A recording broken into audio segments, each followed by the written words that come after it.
You're listening to 91 Reasons, a journey into the twisted landscape of pop culture. Keep your hands and arms inside the podcast at all times. And now, the voice, Jeff Tucker.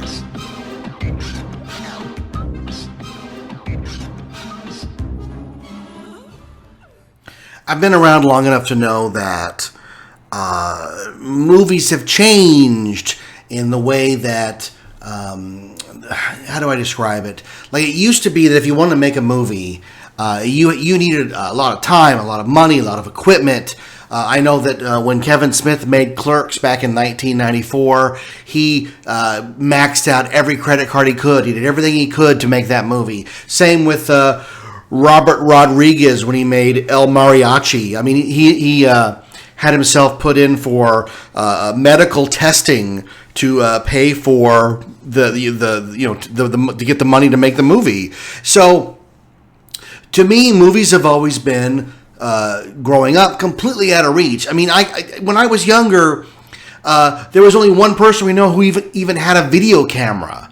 You know, when my friend Toby finally got a video camera, it was a revelation. Like, we can make movies with this thing? Oh my God. And then it became like, filming the movies was one thing and editing them became another. We would have to, to edit, you need more than one VCR. You have to sync them up, and you need monitors and time code and blah, blah, blah, blah. It was, let me tell you, very complicated. And then we watched as the digital camera revolution made filmmaking less out of reach and more tangible. Like, we're at a point now, like, it's so ridiculous that there's a camera film studio on your phone.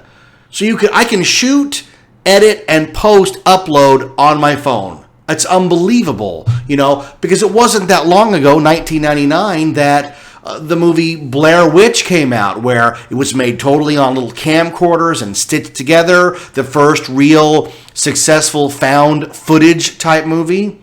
And it showed that, something that a lot of people had figured out on their own, but the masses hadn't quite, and there's no magic formula to make a movie. You just have to have the drive, the determination, the ambition, the sleepless nights. I once read a book about making your own movie because I was really gung-ho at one point to make a movie, and it said you basically have to get people to believe in you as a cult leader, and that they'd be willing to sacrifice their home lives, their love lives, their time in service of you and your vision of the movie.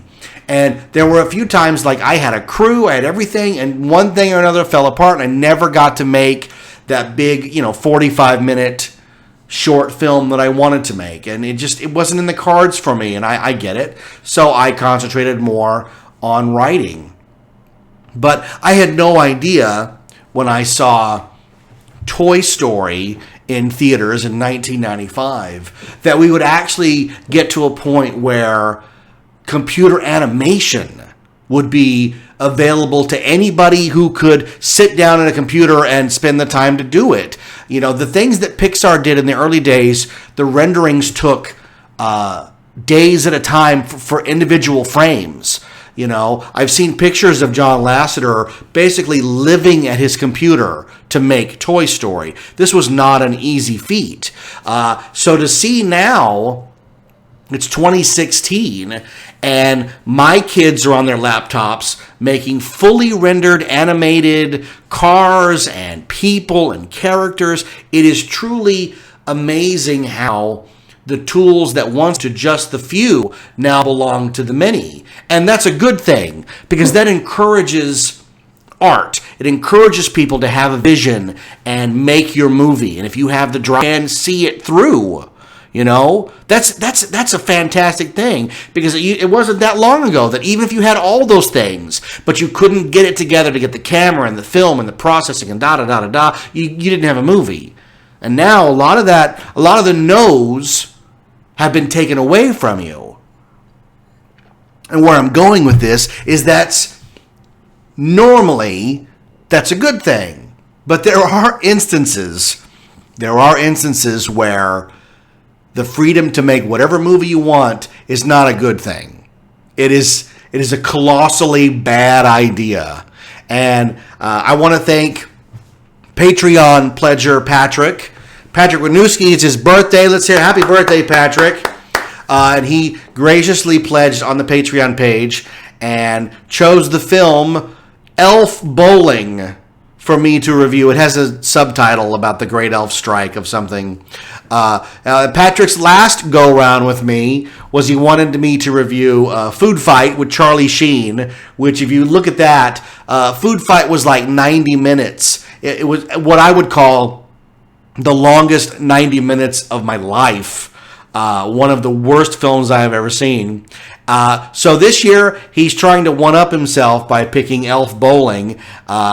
Elf Bowling, in some circles, is considered worse than Food Fight. Now, to Elf Bowling's credit, I didn't nod off like I did during Food Fight. I had to be prodded by hey, Dad, wake up. My kids had to prod me with a stick. Wake up. You're snoring during Food Fight. And I'm like, is this ever going to end? Because it was just endless shots of Food Fight of them sliming each other back and forth with no real, anything going on in the film. Food Fight is mercifully 10 minutes shorter, clocking in at about 81 minutes. But it is no less mind-numbing. Here's the thing. I was curious about Elf Bowling when Patrick mentioned it. Now, like a lot of you, I had no idea this movie even existed. This is a movie from 2007, which in itself, that's 9 years ago. But it's also 9 years from the debut of the Elf Bowling game. There was a game back in the day, before smartphones, before apps, before the iTunes store, before the Google Play store. People would pass around physical floppy disks, little black diskettes that had games on them. And I remember somebody gave me Elf Bowling, and you put it on your computer, and it's a stupid little game where the elves stand at one end, and you roll a bowling ball, and you try to knock them down. It's pretty easy. Somebody programmed it over a few days. And back in 98 and 99, there was not a lot going on the computer except what? Solitaire, Spider Solitaire, and Minesweeper, right? So Elf Bowling was like a step up because it talked. If you got a strike, it would go, yeah, baby. It's in the era of Austin Powers, right? And you could hit a deer at some point, and it was silly, mindless fun. It was stupid, right? But we played it because the alternative, like I said, was another game of solitaire. You could only take so many games of solitaire. But this is, I'm not kidding, folks. This is all you had on your computer. There were no other mindless distractions. There might have been a few other simple coded games, but this is even in the early days of the internet. So there's nothing even to do online. So Elf Bowling did gain a foothold in a minor part of pop culture. Now this is 1998 when it debuted. That does not mean that 9 years later we need a movie. I don't know what anybody involved in the production of this movie was thinking, because every part of this movie is a failure. This is a movie that by its very existence is a problem. You know what I mean? It is upsetting. It is offensive that it even exists. It's incredibly stupid. And I have to tell you, when it opens, it says it's directed by Dave Kim. Now, I don't know who Dave Kim is, other than I looked him up on IMDb, and after Elf Bowling, this guy's career took off.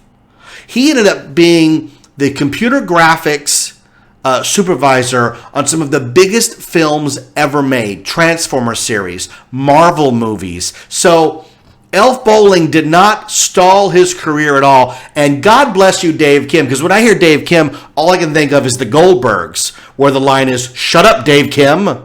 But God bless you, Dave Kim, because emerging out of Elf Bowling with a career is a feat, because This should have had people blocked from ever working again. That's how bad this movie is. It was written by Martin Olson. Now, I don't know who Martin Olson is, so I looked him up on IMDb, and you know what? I've actually met Martin Olson. He was the voice of Hudson Aberdeer on Adventure Time. He's the Lord of the Underworld. So I've met him. He has signed books for my kids. Had I known, I might have leaned in and said, "You are going to go to purgatory for making Elf. You wrote Elf Bowling? Was there a script? Or were you guys just winging it? And if there was a script, can I read it? Because did you set out to make Elf Bowling with good intentions? Because it doesn't look like it. The movie that I saw was simply, we're going to make this movie because somebody will recognize the title Elf Bowling. You know, it's the same way, and I'm going to go into it later about brand recognition. But everybody involved in this production is a misfire. Joe Alasky, who does the voice of Santa Claus. Joe Alasky, the guy who took over for some of the Warner Brothers characters. I know Joe Alasky's work. He did Yosemite Sam in Who Framed Roger Rabbit. And I think he might have done Baby Herman, if I remember correctly. And then Dingle, who is Santa's brother, is done by Tom Kenny, who's the Ice King and SpongeBob. And like those are two pretty heavyweight voiceover guys. So they didn't skimp when it came to hiring good voice talent. The problem is they didn't give him anything to do. And so we might as well just plod through the insanity that is this stupid, stupid movie. And I'm not blaming Patrick.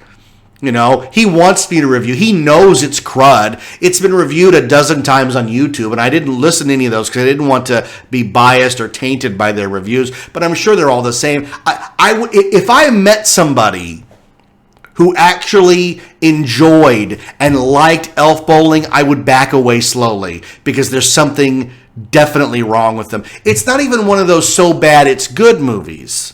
You know, because I've always said, what is one of the mainstays of 91 Reasons? There is always a place for schlock. I love schlock. Showgirls is schlock. I don't mind it at all. But Elf Bowling does not qualify as schlock because it's not like they really tried and made it with heart. It's just a soulless piece of animated crud that has a title you might recognize. That's it. That's its very reason for existence. And that's really sad. That's really sad that we've reached a point where we're buying titles, but it's not a new phenomenon. Back in the 80s, there was a book called Joy of Sex, and Paramount bought it to make a screwball comedy, even though the book is a how-to book. It's not like a screwball adventure of some guy's adventure betting a lot of women. Joy of Sex is about how to have good sex. And they made a movie about, co-eds romping around. I know because Christopher Lloyd is in it. So we've seen this since the beginning of the business that is show. You buy a title and you work around it. But when you're doing animation, oh my God, it's just so bad. These characters look so grotesque. They look like they're made of sponges that are not animated very properly. They hardly enunciate.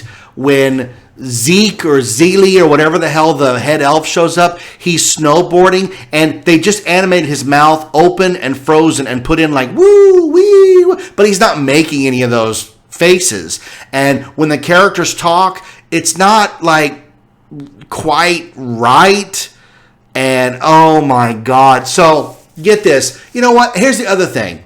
If it's animated badly but tells a great story, because I know there are a lot of people who really love South Park, and South Park it's cutouts. Originally, it was done with construction paper cutouts. It's the lowest of the low of animation, but the writing is so crisp and so dead on that you could look past the limits of the animation and just admire the amazing satire that they're doing. That's the genius of South Park.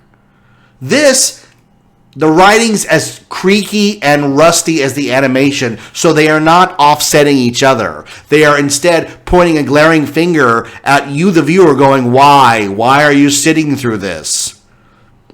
It opens with the Santa character, he has a really long name, and his brother Dingle, and they're pirates. And it's the dawn of time. I am not kidding. It is the dawn of time, and they're pirates. And they like to bowl, because if the movie is called Elf Bowling, there has to be a bowling match every 20 minutes, or the person watching will not remember that they are watching a movie called Elf Bowling. So the two pirates are one pirate is bowling against the crew, the Santa character, and Dingle, his brother, is keeping score, and he's cheating. Now that's the first joke of the movie. Oh, God. The first joke of the movie is, who pooped in the peanuts? And he holds up a barrel of peanuts, intimating that someone has defecated in them. And one guy, I thought it was a bathroom. He holds his hand up, and you're like, the first few seconds of a movie set the tone. You know, at the beginning of Jurassic Park, we kind of see a dinosaur in the cage, and we're hungry for more. At the beginning of any James Bond movie, we get a little taste of adventure to whet our appetites for that big adventure that's coming. Elf Bowling opens with, who pooped in the peanuts? What? What the hell's happening? So then they bowl, Dingle cheats, and Santa and Dingle are thrown overboard by the pirates. They are instantly frozen in blocks of ice, and because of plot, they float all the way to the North Pole, where they are found by elves who are making toys for no reason. They are making toys and storing them in a mountain. What the hell? Again, what am I? This is plot machinations that literally make no sense. They're trying to tell a new version of the Santa legend by making Santa a pirate. Like, there's some idea that on his pirate ship he was stealing toys and then taking a few of those toys and putting them in a basket and setting them adrift to go to an orphanage. Again, it's never brought up again. It makes no sense. These characters are so badly animated. They barely talk. They kind of move around. And when they need an object, it instantly appears in their hand.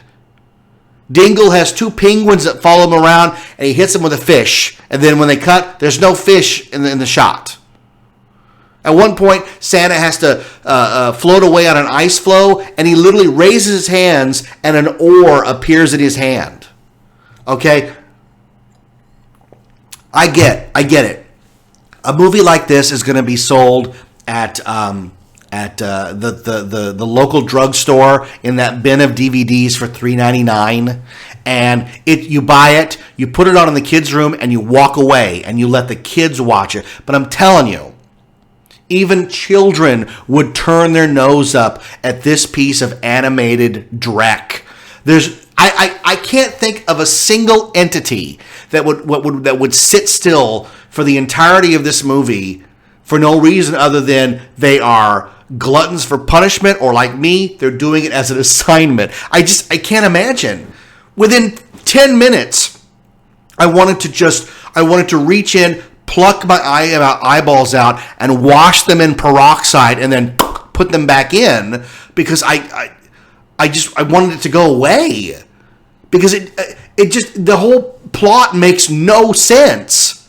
So the head elf has a magic orb that shoots lightning out, and they're making toys for no reason other than they're making toys, and he's got two elf assistants that reminded me of Potsy and Ralph Malph, but I think that was just me trying to give them more character than they had, because when I looked later, the sidekick elf and the head elf are basically the same animation model with just really minor differences.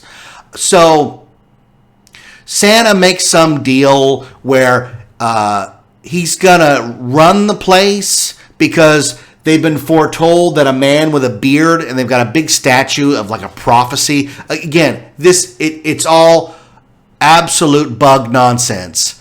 But Santa has arrived in the form of a pirate to run the North Pole, and within a few lines of dialogue, they invent Christmas that originally they're going to deliver toys to children every day of the year. And they go, no, we'll do it just one day a year so it's more special. So I'm used to the Santa Claus specials completely omitting the Christ part of Christmas. Like, I get that.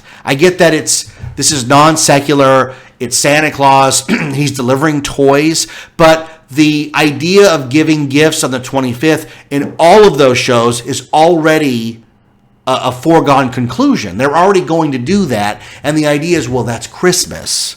And Santa is going to deliver the toys on Christmas. They never intimate that Santa is the reason we're getting the toys. So this movie just goes one step further, omits Christ, any kind of that, and just says, well, every December 25th, we're just going to give out toys. Why? Well, because we have them. You're like, wow, this is okay. This is the atheist Christmas special, and if that floats your boat, there's nothing wrong with that. Everyone's entitled to their own opinion on what religion is. Oh, I just dropped my coaster. But it just seemed weird to me. Like, that's the story that they're going with in this thing. So out of nowhere, a sleigh shows up, reindeer, and a bag of toys. And Santa is given the mantle of Kris Kringle, Father Christmas, and he's going to deliver toys. So he floats up into the air, and he starts spinning around the world delivering toys. And they must have really liked this animation because it goes on a long time. And we get one of those montages of magazine covers giving us a history. And I'm not kidding. 2,000 years go by. Or, it's somewhere close to that. Might have been 1600. So maybe we were in 400 AD when it started, whatever it was. But the movie slows down now. It's modern day. And he's been Santa for 200 centuries? Because it's 2,000? Does that make sense? Am I get that right? 10, 20 centuries? I don't know. But the story slows down. Santa's married to a woman at the North Pole who makes strudel. Like that's her only character thing, is she makes good strudel. And there's a little black elf who speaks in a very racist black elf voice. And Dingle is living on the couch. So when the story opens, this is about minute 25. I know that because I looked at the timer and I was like, there's still no plot. I don't know what the plot is. And then it does become clear. The plot is that Santa has to kick his brother out, so his brother gets mad, and he's going to take over Christmas. Okay, so now it's a fight for who's Christmas, and how Dingle takes over Christmas it's just stupid. It's illogical. He cheats at bowling again. Like, it's a recurring thing where he cheats at bowling yet again in the worst possible way. And eventually he's found out. And then he does more machinations to convince the elves that Santa thinks they're all smelly jerks. And he's going to whisk them away to Fiji, where they're going to work in another factory making toys on a tropical island. It's the most nonsensical plot movements ever. Like, they just don't make any sense. If the characters would just have a conversation with each other, they wouldn't be upset with each other. But instead, somebody says this, oh, you said this about me, and then it's fact.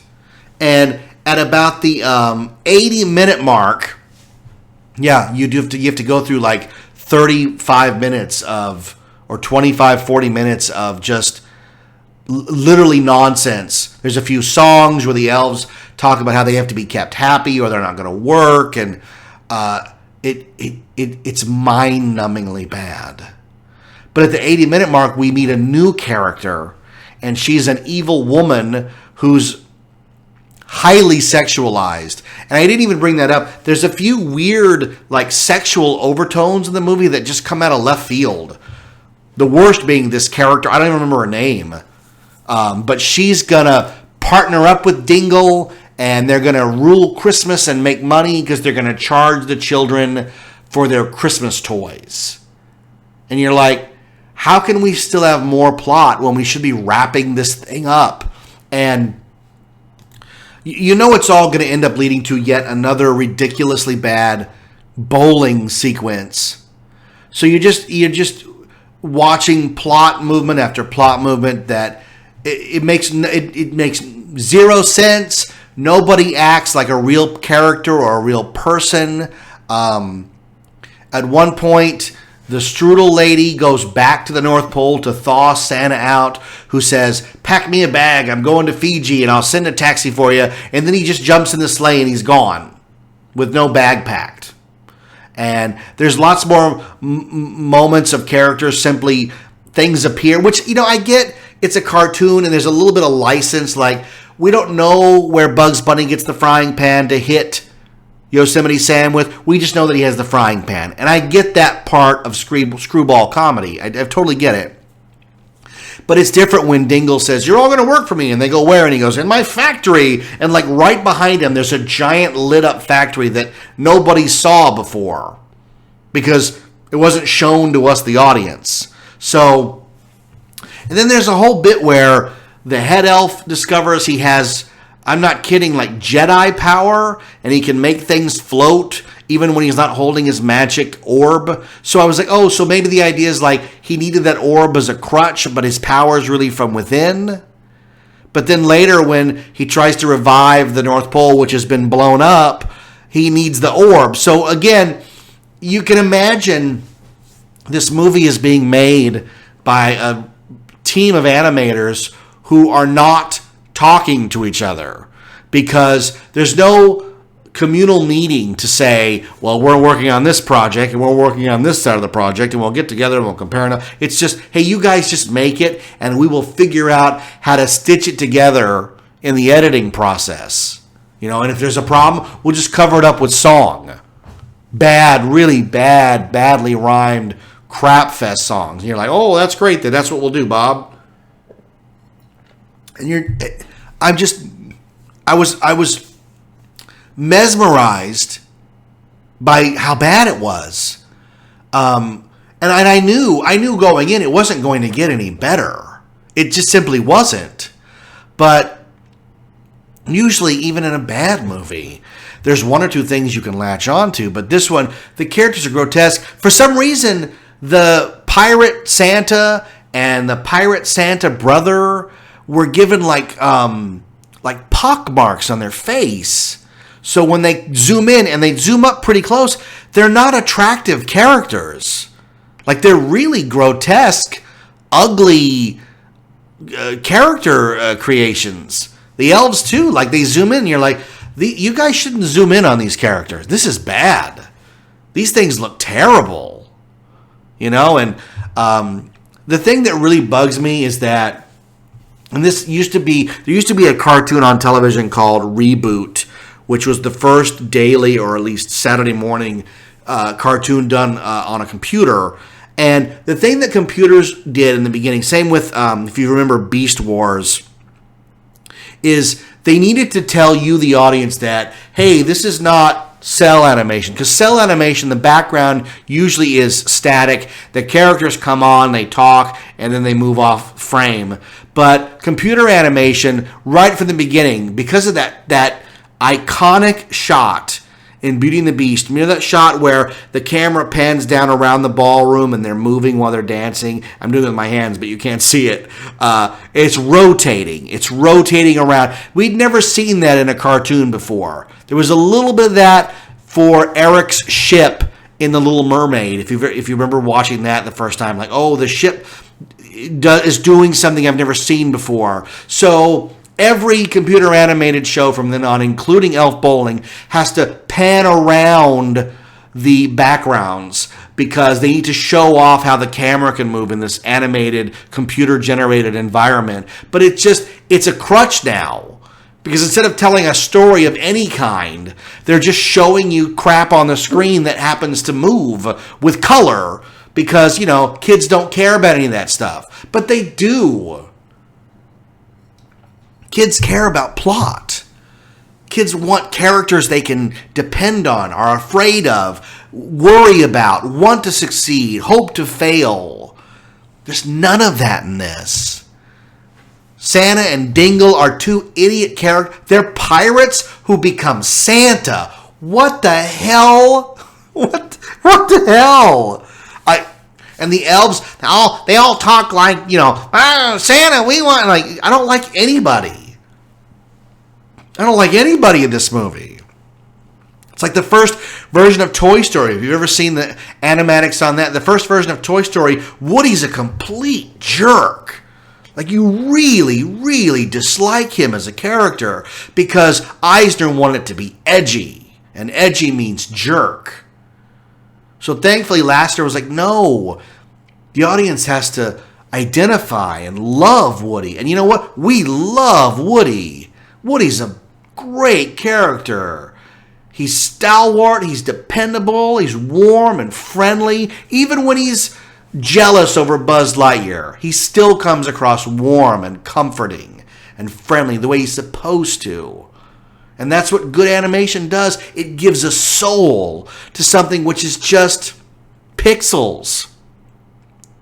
And I can watch Toy Story 3 and cry like a baby when they're in the incinerator, knowing full well that nothing on the screen exists.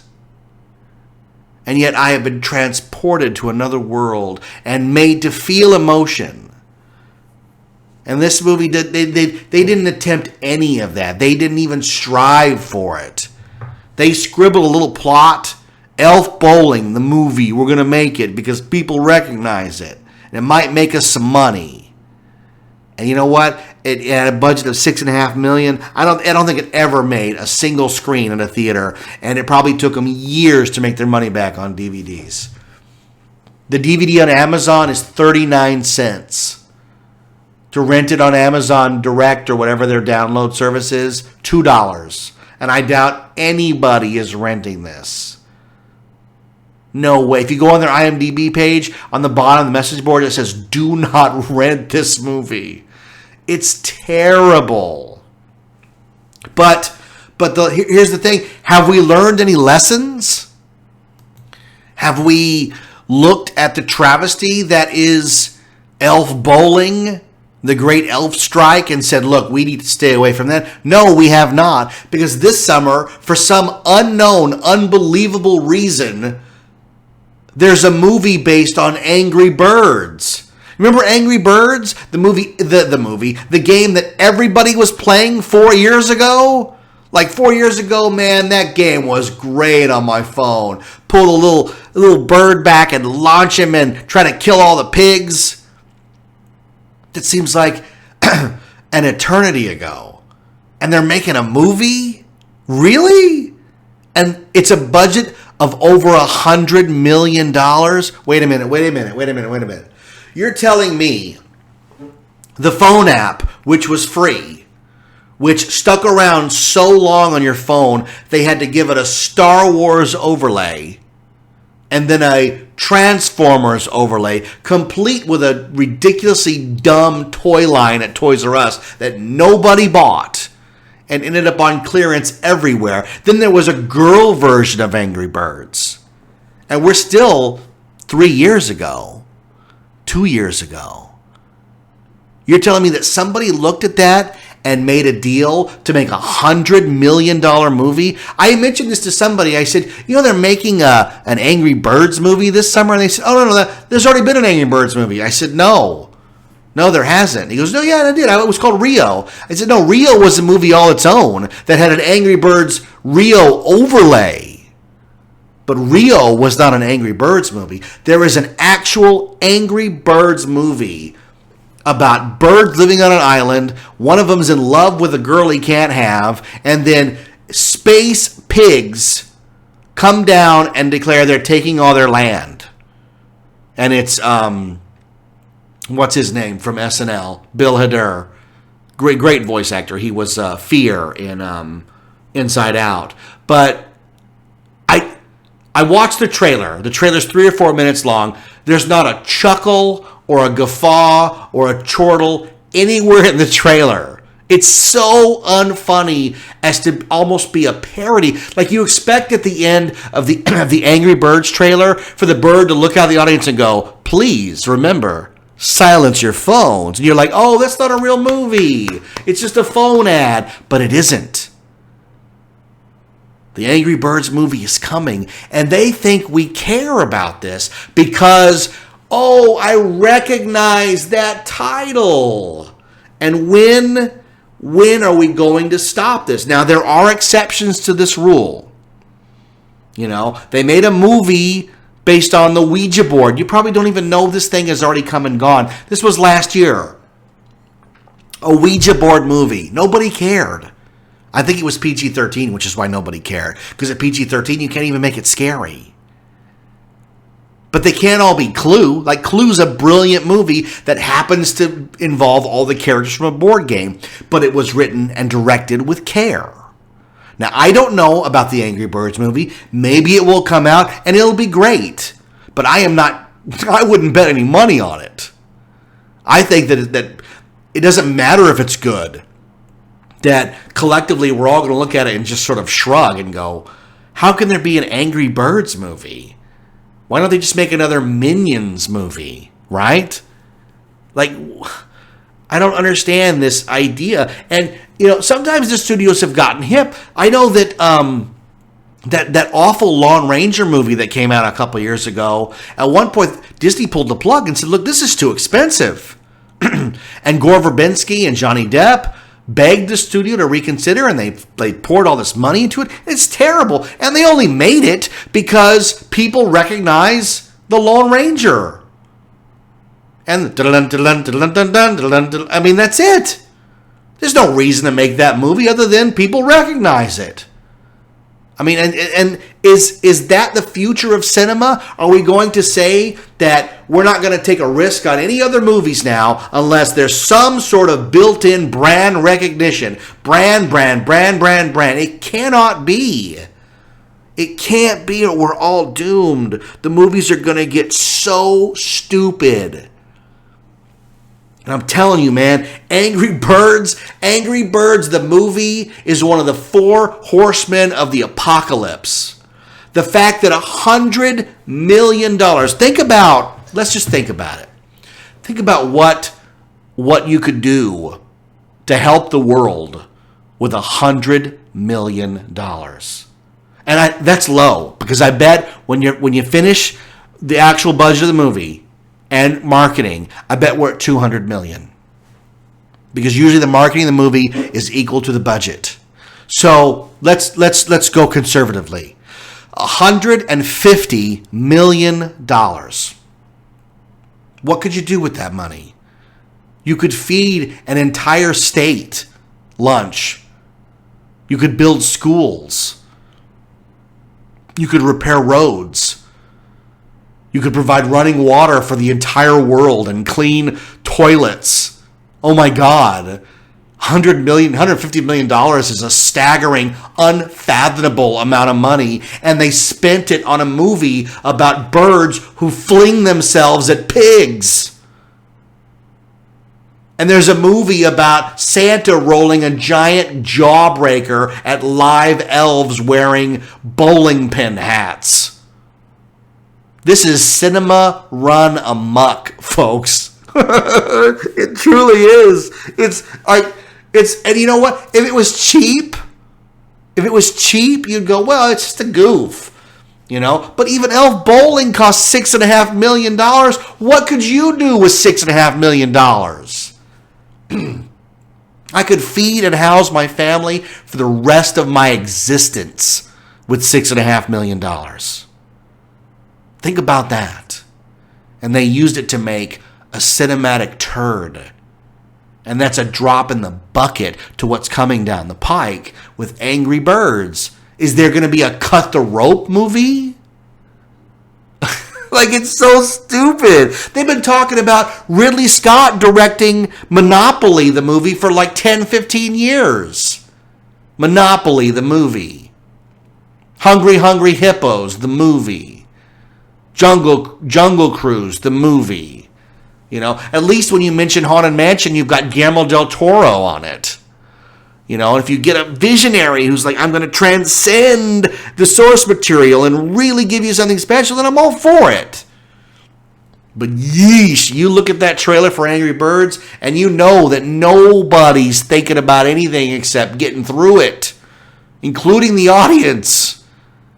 It's terrible. Am I riled up? Yes, I'm riled up. I sat through Elf Bowling. Hindle said I'm on my own. He wasn't even going to help me, and he's the one that got me the copy of the movie. Against his better judgment, I bet. He might have said, look, I found the movie, Jeff, but I'm not giving it to you for your own protection. But I have to watch it because it's Patrick's birthday.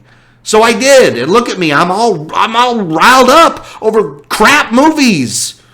Oh, my God. What am I going to do? And sit and watch all these crap? Oh, my God.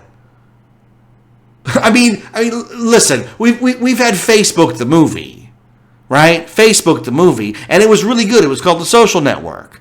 They took an idea and they took an angle and they made it's David Fincher, so full pass on it. It was brilliant.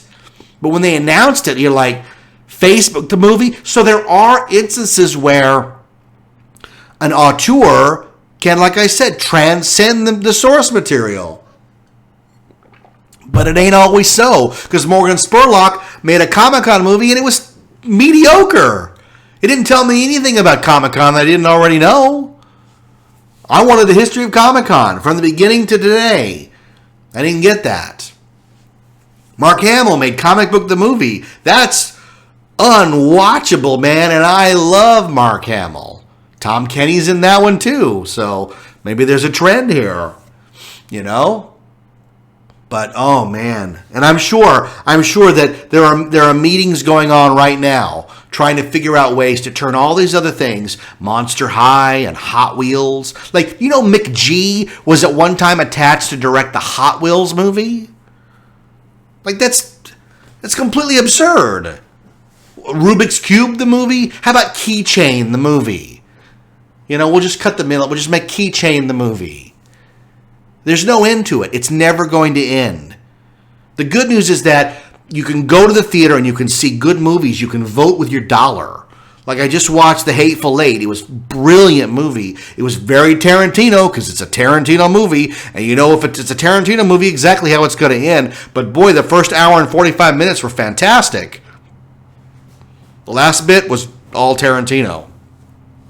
But the guy knows how to write dialogue and make characters that you care about. You know, and that's ultimately what it's about.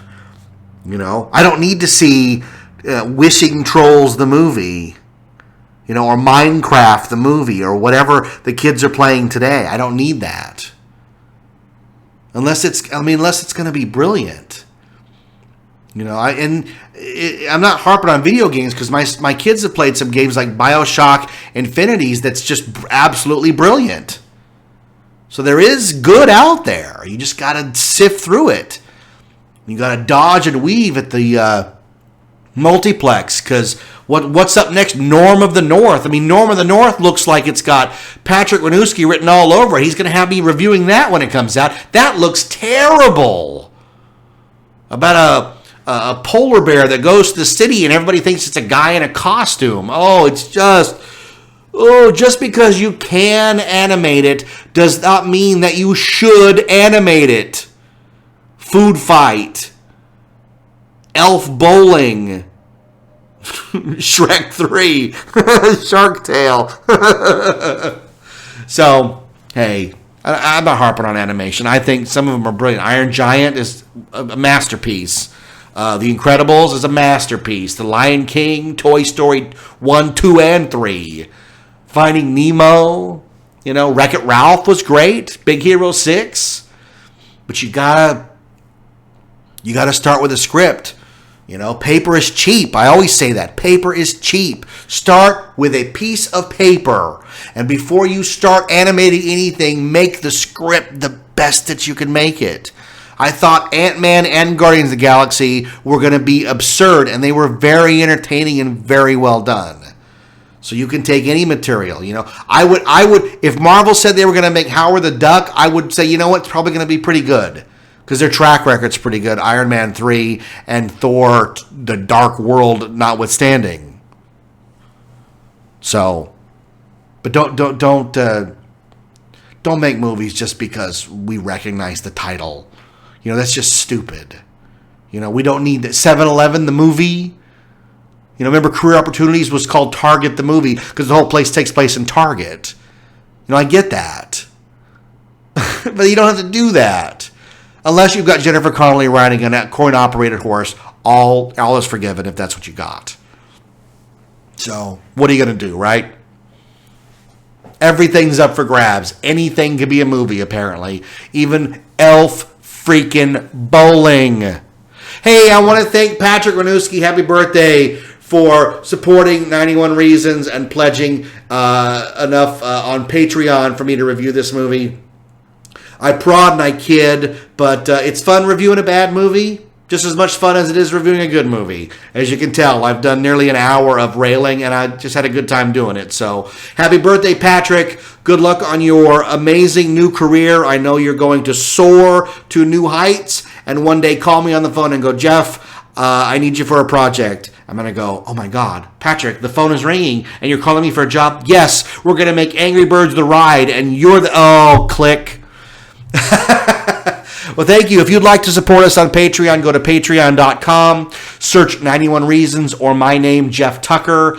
You can support the show. Every dollar goes right to the show. Thank you so much for all of my Patreon supporters. We couldn't do it without you because the bandwidth for running 91 Reasons is not cheap, especially as we approach 200 episodes. I cannot believe it. This summer will even be the 2-year mark of doing the show. I can't believe we've lasted this long. I know I shouldn't count my chickens because we're not there yet, but we will get there. We will get there. So thank you to everybody who's supporting us. If you don't have any money, that's fine too. I don't have money either. You can go to iTunes and leave us a 5-star review. We've been stuck at 51 for a long time. So do me a favor. Go and leave me a review on iTunes just so I can see the number 52, okay? That would be so great if you could do that. That would be the greatest, okay? Please, please, please. There are more Patreon reviews in the pipeline in the next few days. I'm sorry they've taken so long, but as I always say, life intercedes. I just went on vacation, had a great time in Las Vegas. If you heard that episode, I got back. I'm here. I am going to pound these reviews out because I know people are waiting for them. There's a lot of shows with guests coming up, and very important, on February 19th, if you're in the Los Angeles, Hollywood area, I will be doing 91 Reasons live at the Improv on Melrose at 6 o'clock Friday, February 19th. It's a lab put on by Sideshow,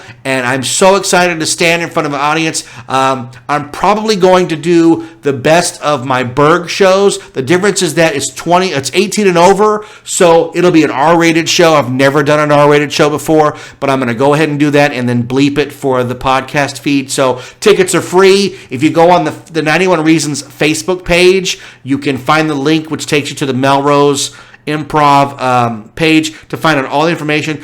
It's first come, first serve. You don't have to, there's no cover, no minimum. You just show up, have a great time. If you stay later that night, you can buy a ticket to see Kevin Smith. I'm at the same venue as Kevin Smith on the night. How great is that? It's going to be so much fun. Like us on Facebook so that you can keep up to date if you want to join us for the live show. I'm talking like the Micro Machines guy, a mile a minute. Oh my gosh. Thank you for joining us and for supporting us on Patreon. Happy birthday, Patrick. God bless you for making me watch Elf Bowling. I'm Jeff Tucker, and this is 91 Reasons. Thanks for listening to 91 Reasons. Please subscribe and leave a review on iTunes. Find us on Facebook. Is anyone even still listening?